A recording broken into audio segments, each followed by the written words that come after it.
The special panel of judges agreed that the clever inventor of the clock had shown them the most incredible thing, and there was no doubt in their minds that he deserved the hand of the beautiful princess and half the kingdom. A great party was thrown in honor of the inventor, and he was so happy when he saw the beautiful princess smiling at him.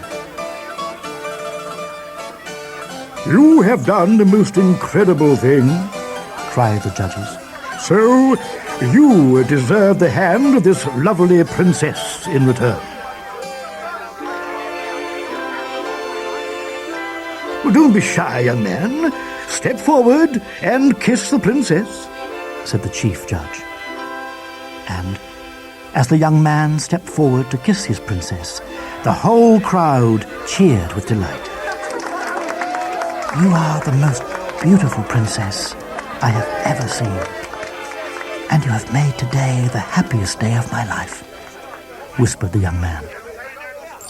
Everything was going so well until a thin, ugly-looking man leapt out of the crowd.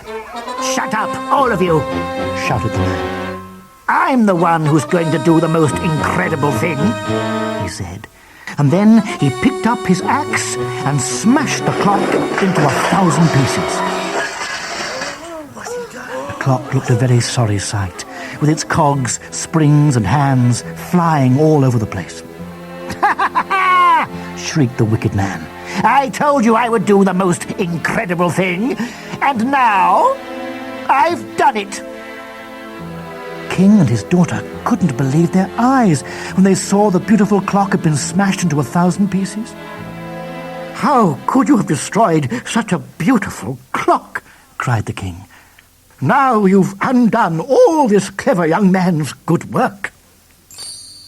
"What you've done is a wicked thing indeed, but there's no doubt in our minds that by destroying the clock, it's you who has done the most incredible thing," said the judges.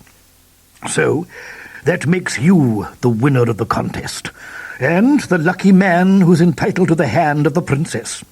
After all, we have to keep our word, even if you do seem rather an unlikely husband for the princess." The princess was very unhappy at the thought of having to spend the rest of her life with such an ugly man. But she was a responsible sort of girl and wouldn't go back on a promise. So she agreed to marry him.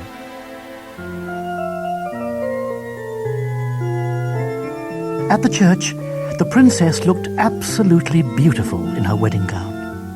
The guests weren't very happy to see the ill-matched pair, but they pretended to smile as they walked down the aisle. Because weddings are meant to be happy occasions, all the guests made a big effort to look as if they were enjoying themselves, and they all sang in their sweetest voices. Suddenly, their singing was interrupted by a noise coming from outside the church. The church doors flew open, and in rushed the springs, cogs, and all the characters who lived inside the clock. They marched towards the bride and bridegroom and stood between them. "You thought we'd gone for good, but you don't get rid of us that easily," said the characters from the clock. Then all the pieces of the clock started to join together like a giant jigsaw, and in no time at all, the characters had climbed back into the clock. Then the clock started to strike again. 1. Out came the old man with his tablets of stone. 2. Out came Adam and Eve. 3. The 3 kings appeared. 4. The 4 seasons came out. And so it went on. 5, 6, 7, 8, 9, 10, 11, 12. Until all the incredible characters from the clock had appeared again. When all the people from the clock had assembled, they all told the wily old bridegroom that he should be ashamed of himself. But he felt no shame. "How do you expect me to take any notice of simple figures from a clock?" He laughed. The last character to come out of the clock was the night watchman, with his cap and his club, and he was very angry when he heard the wicked man's words. The night watchman wasted no time in going straight up to the ugly bridegroom and hitting him on the head with his spiky club until he fell onto the floor and couldn't get up again. He had a bump on the top of his head that was the size of an ostrich egg. Oh, my head.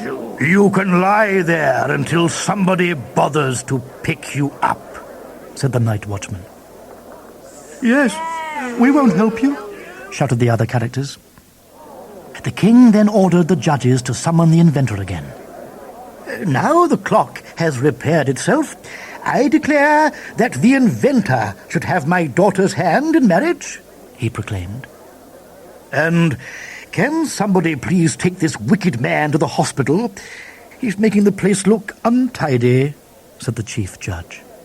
So the wicked scoundrel was taken away. A few minutes later, the inventor arrived at the church. He held the lovely princess in his arms, and they were married straight away. Nobody was jealous of the happy pair, and perhaps that was the most incredible thing of all.